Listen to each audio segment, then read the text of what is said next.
Hello दोस्तों, tiger Shroff वापिस आ गए हैं और इस बार सिर्फ वो रिबेल नहीं है, पूरी की पूरी कास्ट ही रिबेल होने वाली है। सब मार काट चीर फाड़ रहे हैं। बागी 4 का टीजर फाइनली ड्रॉप हो चुका है और मुझे कहना पड़ेगा कि इस बार सिर्फ एक्शन नहीं बल्कि रिसेंट ट्रेंड को ध्यान में रखते हुए काफी वायलेंस भी दिखाया गया है। और यहाँ हम आज टीजर कैसा था, कैसा होना चाहिए था, क्या होना चाहिए था, ये बात नहीं करेंगे। हम बात करेंगे कि हम क्या एक्सपेक्ट करते हैं टाइगर की बागी से। बागी फ्रेंचाइज हमेशा से ही high octane over the top action, power packed stunts और टाइगर की जॉ ड्रॉपिंग फ्लेक्सिबिलिटी के लिए फेमस है। लेकिन इस टीजर में जो वाइब आ रही है वो थोड़ी अलग है। यहाँ सिर्फ मार्शल आर्ट्स नहीं बल्कि रिसेंट में काफी पॉपुलैरिटी गेन करती हुई एनिमल, मार्को और हिट चैप्टर 3 जैसी मूवीज से इंस्पायर होकर इन्होंने काफी वायलेंस भी दिखाया है और एक डार्क लव रिवेंज टोन भी दिख रहा है इसके अंदर। लेकिन हमको चाहिए थी एक ग्राउंडेड और अच्छी स्टोरी लाइन, एक ग्राउंडेड अप्रोच। बागी 1 को छोड़कर किसी भी पार्ट में हमको वो ग्राउंडेड एक्शन, वो प्रॉपर स्टोरी लाइन मिली ही नहीं। बागी 2 एंड बागी 3 में सिर्फ ओवर द टॉप एक्शन था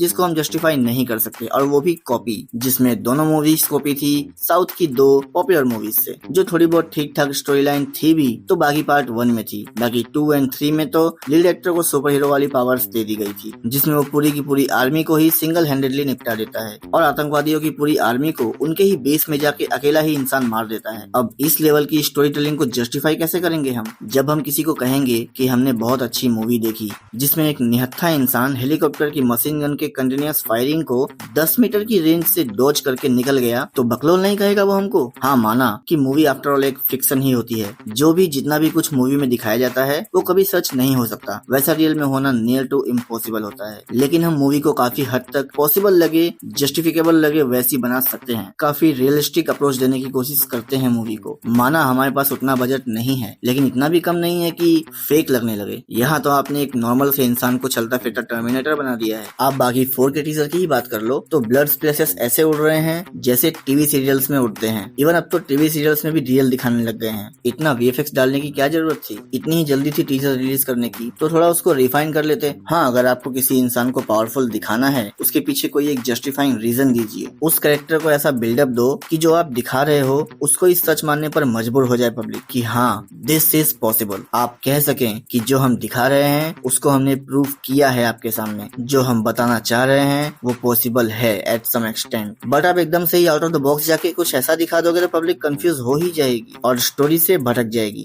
इसीलिए मेरा कहना यही है कि मूवी को काफी हद तक ग्राउंडेड रखना चाहिए या फिर रखने की कोशिश करनी चाहिए, क्योंकि रियल लाइफ में भी सब नॉर्मल ही जीते हैं। कोई किसी दूसरे देश में जाके किसी बड़े ग्रुप से लड़ना चाहता या उससे सोचना भी बहुत दूर की बात है। आप मूवी को ग्राउंडेड रखेंगे तो पब्लिक उससे उतना ही रिलेट कर पाएगी, और पब्लिक जितना रिलेट करेगी उतना ही आपको रिवॉच वैल्यू मिलेगी। जैसे आप किल मूवी को ही देख लो, उसमें भी हद पार वायलेंस था बट उसका एक्शन रॉ एंड रियल था, प्लस ग्राउंडेड स्टोरी लाइन थी, इसीलिए हम उससे रिलेट कर पाए और बिना किसी स्टार पावर के भी बॉक्स ऑफिस सक्सेसफुल रही है ये मूवी। लेकिन यहाँ पर जो दिखाया जा रहा है वो वायलेंस फेक फील हो रहा है। वीएफएक्स और सीजीआई का यूज करके ब्लड शॉट दिखाया गया है। अरे अगर आप दिखा ही रहे हो तो ऐसा दिखाओ कि रियल लगे। साफ साफ देख के लग रहा है कि वीएफएक्स का हेवी यूज करके वायलेंस क्रिएट करने की कोशिश की गई है। आपने हिट चैप्टर 3 का भी वायलेंस देखा होगा, रॉ एंड रियल था वो।